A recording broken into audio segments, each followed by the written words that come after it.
ሰላም ጤና ይስጥልኝ እንደምን አላችሁ ውድ ቀንዲል ሚዲያ ቤተሰቦቻችን የጉብዝና ወራት መርሃ ግብር ተከታታዮች ዛሬ እውነታውን ስናገር አንድ ከባድ ጥያቄ ለሁላችንም እናነሳለን። ተግባራዊ ክርስትናን በዚህ ዘመን መኖር ለምን እንዲከበደን? ለምንድነው ጠዋት አሜን ብለን ወጥተን ቀትር ላይ የምንረሳው? ለምንድነው ቤተክርስቲያን ውስጥ የተሰማን ሰላም ከግቢ ስንወጣ አብሮን የማይወጣው? ልባችን ይፈልጋል፣ መንፈሳችን ይናፍቃል፣ ግን አቅም ያጠረን ይመስላል። ለምን? መልሱ አንድና አንድ ግልጽ ነው። ምክንያቱም የጦር ሜዳው ተቀይሯል። አዎ የምንታገልበት ሜዳ ከድሮ የተለየ ነው። እስቲ ወደ ኋላ እንሂድ። የጥንት ክርስቲያን አባቶቻችንና እናቶቻችንን አስቡ። የነሱ ፈተና የሚታይ ነበር። አንበሳ ነበር፣ ሰይፍ ነበር፣ እሳት ነበር፣ ጨካኝ ንጉሥ ነበር። ጠላታቸው ከውጪ የሚመጣ በአይን የሚታይ አካላዊ ጠላት ነበር። ስለዚህ ሰማዕትነታቸውም የደም ሰማዕትነት ነበር። አሁንስ የኔና የናንተ ዘመን ፈተና ምንድነው? አሁን አንበሳ የለም። አሁን ስለ እምነት ወደ እሳት የሚወረውር ንጉሥ ወይም ክርስቶስን ካድ እያለ በአደባባይ እሳት አቀጣጥሎ እንደነ ዱዲያኖስ እንደነ ዲዮቅልጥያኖስ እንደሌሎቹ ብዙ ክርስቲያኖችን ያረዱ ነገስታትን የመሰለ ወደ እሳት የሚወረውር የለም። ነፃነት አለ።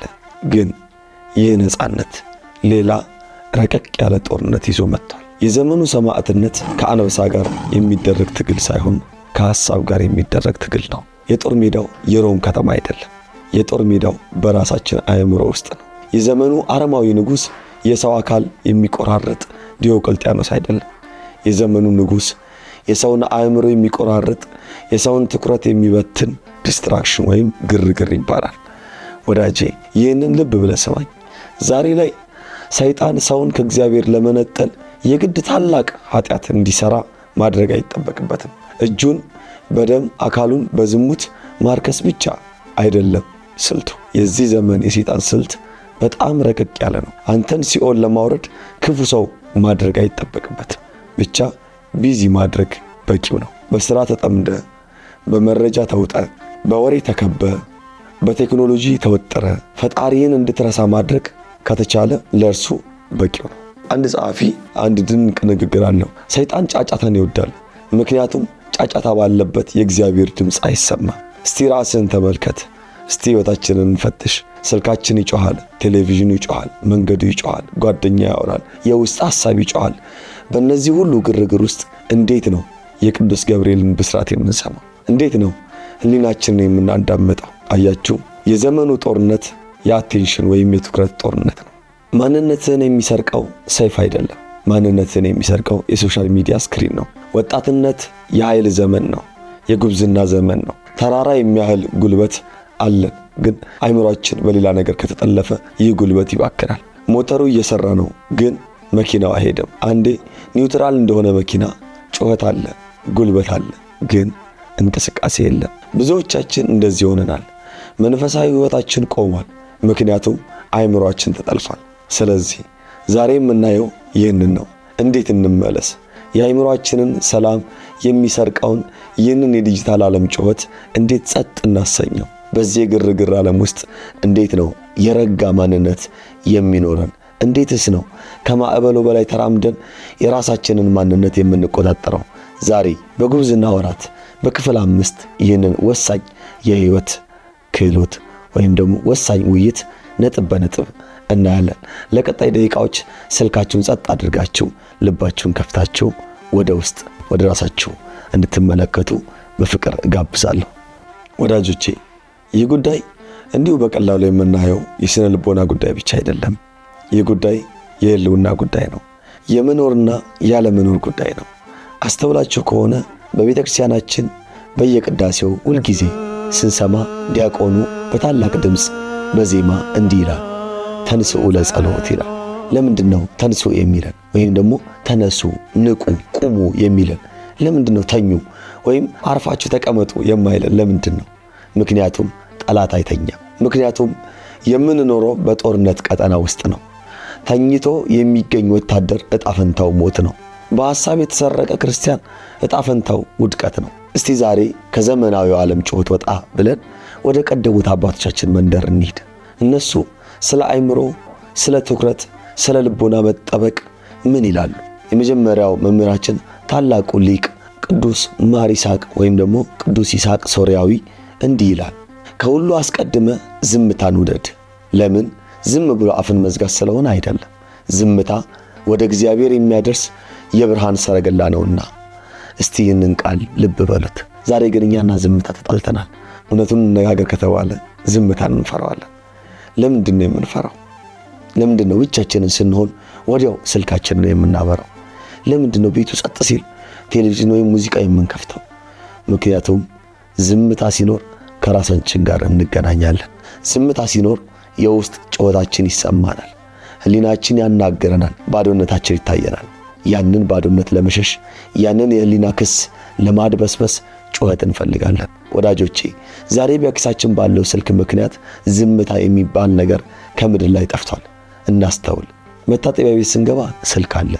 ምግብ ስንበላ ስልክ አለ። መንገድ ስንሄድ ኤርፎን ጆሮአችን ላይ ነው። ከሰው ጋር እያወራን አይናችን ስክሪን ላይ ነው። አይምሯችን ለአንድ ሰከንድ እንኳን አያርፍም። ልክ እንደ ፋብሪካ ማሽን 24 ሰዓት ይፈጫል። መረጃ፣ ወሬ፣ ምስል ይፈጫል። ጥያቄው ግን ይሄ ነው። አይምሮ እንደ ገበያ አዳራሽ 24 ሰዓት እየተንጫጫ ከሆነ እግዚአብሔርን የት ታገኘዋለህ? እግዚአብሔር ጩኸት ውስጥ የለም። እግዚአብሔር ያለው በለዘበ ድምፅ ውስጥ ነው። ነቢዩ ኤልያስ እግዚአብሔርን በምድር መናወጥ ውስጥ ፈለገው፣ አላገኘውም። በእሳት ውስጥ ፈለገው፣ አላገኘውም። በመጨረሻ ግን የለዘበ የዝምታ ድምፅ መጣ። እግዚአብሔር እዚያ ነበር። የኔና የናንተ አይምሮ ግን በቲክቶክ ዘፈን፣ በዩቲዩብ ፕራንክ፣ በተለያዩ በፖለቲካ ዜናና በተለያዩ ሐሳቦች ተሞልቷል። ታዲያ የመንፈስ ቅዱስን ድምፅ ለመስማት ቦታው የት ነው? ሰዓቱስ የት ነው? ማር ይስሐቅ ሲመክረን ዝምታን ውደድ ሲል ስልክህን ዝጋ ማለቱ ብቻ አይደለም። አይምሮ እንዲረጋ፣ ነፍስ እንድትተነፍስ ፍቀድላት ማለቱ ነው። ውሃ ሲናወጥ መልክህን ልታይበት አትችልም። ሲረጋ ግን ልክ እንደ መስታወት ጥርት ይላል። አይምሮህም እንደዚያው ነው። በመረጃ ማዕበል እስካለ ማንነትህን አታውቀውም። ስለዚህ የመጀመሪያው ትምህርት ወደ ራስ መመለስ የሚጀምረው ጩኸትን በመቀነስ ነው። ሁለተኛ ሊቁ ቅዱስ ዮሐንስ አፈወርቅ እንዲህ ይላል፣ አይምሮን ከአንድ ትልቅ ነገር ጋር ያመሳስለዋል፣ ከመርከብ ጋር። አይምሮ እንደ መርከብ ነው። መሪው ካልጠነከረ ማዕበሉ ወደ ፈለገበት ይወስደዋል። ይህ ንግግር ለዚህ ዘመን የተጻፈ ይመስላል። እስቲ ያስቡት። መርከብ በባህር ላይ ነው። ባህሩ ማዕበል አለው፣ ነፋስ አለው። የመርከቡ ካፒቴን መሪውን ለቀቀው እንበል፣ ምን ይፈጠራል? መርከቡ ይቆማል? አይደለም። መርከቡ ጉዞውን ይቀጥላል፣ ግን ማዕበሉ ወደ ገፋው አቅጣጫ ይሄዳል። መጨረሻውም ከአለት ጋር ተጋይቶ መሰበር ነው። ዛሬ የኛ ማዕበል ምንድን ነው? የዛሬው ማዕበል የውቅያኖስ ውሃ አይደለም። የዛሬው ማዕበል አልጎሪዝም ይባላል። የፌስቡክ፣ የዩቲዩብ፣ የቲክቶክ፣ የኢንስታግራም አልጎሪዝም። እነዚህ አልጎሪዝሞች የተሰሩት አንድ ዓላማ አላቸው፣ የኛን ትኩረት ማማለል እና በዛ ማዕበል ውስጥ ጠምዶ መያዝ። ጠዋት ስልክን ስትከፍት ይህንን ቪዲዮ አያለው ብለ አይደለም የምትገባው። ማዕበሉ ያመጣልን አንተ ታያለህ። ቀጥሎ ሌላ ያመጣልሃል፣ አንተም ታያለህ። አስተውላችኋል? ቲክቶክ ላይ ገብታችሁ ወይ 3 ሰዓት ሞላኝ እንዴ ብላችሁ ስትደነግጡ ያ 3 ሰዓት ማን ወሰደው? አንተን የወሰንከው ወይስ ማዕበሉ ወሰደ? ቅዱስ ዮሐንስ አፈወርቅም የሚለው ይህንን ነው። የሕይወትህ መሪ የራስ የመወሰን አቅም ነው። ዛሬ ብዙዎቻችን የመወሰን አቅማችንን ለሲሊኮን ቫሊ ኢንጂነሮች አሳልፈን ሰጥተናል። ዛሬ የምታየው ቪዲዮ ነገ የምታስበውን ይወስነዋል። ነገ የምታስበው ነገር የወደፊት ማንነትን ይቀርጸዋል። አንተን እየሰራ ያለው አንተ ራስህ ነህ ወይስ የሶሻል ሚዲያ ትሬንድ? መርከቡ የተንሳፈፈ ነው፣ ግን ወዴት? ወደ ሰላም ወደብ ወይስ ወደ ጭንቀትና ድብርት ገደል? መሪውን ጨብጥ። ማዕበል ወይም አልጎሪዝሙ ይጮህ ይሆናል። ይሄ አዲስ ነው፣ ይሄን ካላየ ፋራ ነህ ይልህ ይሆናል። የመርከቡ አዛዥ ግን አንተ ነህ። አላይም የማለት ስልጣን አለ፣ አልሰማም የማለትም መብት አለ።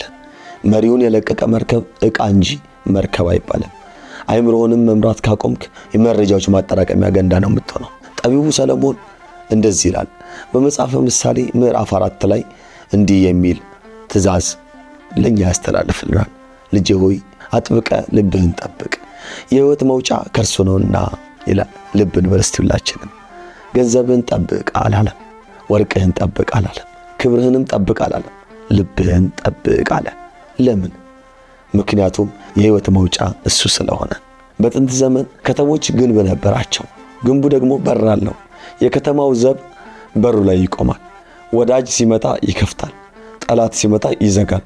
ጠላት በሩን ሰብሮ ከገባ ከተማዋ ትቃጠላለች፣ ህዝቡ ይታረዳል።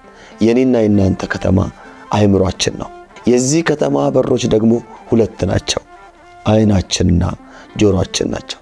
ልብን ጠብቅ ማለት እነዚህን በሮች ጠብቅ ማለት ነው። ዛሬ ግን የከተማችን በሮች ተሰባብረዋል። ዘበኛው ህሊናችን ተኝቷል። በአይናችን በር በኩል ስንት ቆሻሻ ይገባል። ፖርኖግራፊው ይገባል፣ የጥላቻ ንግግሩ ይገባል፣ የቅንጦት ፉክክሩ ይገባል። በጆሮአችን በር በኩል ስድቡ ይገባል፣ ሐሜት ይገባል፣ ከንቱ ወሬ ይገባል። ይህ ሁላ ቆሻሻ ገብቶ የልባችንን ከተማ አጨናንቆታል። ከዛ በኋላ ለምን ጸሎት አልሆናለኝ፣ ለምን ሰላም አጣው እንላለን። ወዳጆቼ ወደ ፋብሪካ የሚገባው ጥሬ ዕቃ የተበላሸ ከሆነ የሚወጣው ምርት እንዴት ትክክል ይሆናል? የምናስበው የምናየውን ነው፣ የምንኖረው ደግሞ የምናስበውን ነው። የልብህን በር ጠብቅ፣ ማጣሪያ ይኖርህ። ማንም ሰው መጥቶ ቤታችን ሳሎን ላይ ቆሻሻ እንዲደፋ አንፈቅድም። ታዲያ እንዴት ከቤት ሳሎን ላይ ክብር በሆነው አእምሮ ላይ የዓለም ቆሻሻ በየቀኑ ሲደፋ ዝም ትላለህ? እስቲ ዛሬ ማታ ራስህን ጠይቅ። ዛሬ በአይኔ በር ያስገባሁት ነገር ምንድነው? ዛሬ የሰማሁት ነገር መንፈሴን ገንብቶታል ወይስ አፍርሶታል? ጠቢቡ ሰለሞን አጥብቀ ጠብቅ ያለው ለዚህ ነው። ትግል ስለሚጠይቅ፣ ጥረት ስለሚጠይቅ ይህ ቀላል አይደለም። በተለይ ሁሉም ሰው ክፈት ስማ በሚልበት ዘመን አይሆንም፣ ይህ ለነፍሴ አይጠቅምም ብሎ መዝጋት እሱ ነው ሰማዕትነት፣ እሱ ነው ጀግንነት። ስለዚህ ወዳጆቼ ሊቃውንቱ የሚሉን አንድ ነገር ነው፣ በጩኸት ዓለም ውስጥ ዝምታን ንቀማ። ቅዱስ ዮሐንስ አፈወርቅ አልጎሪዝም ሳይሆን ፈቃዳችን መርከባችንን ይምራው። ከጠቢቡ ሰለሞን የአይንና የጆሮ በሮቻችንን ዘግተን ልባችንን እናድናት።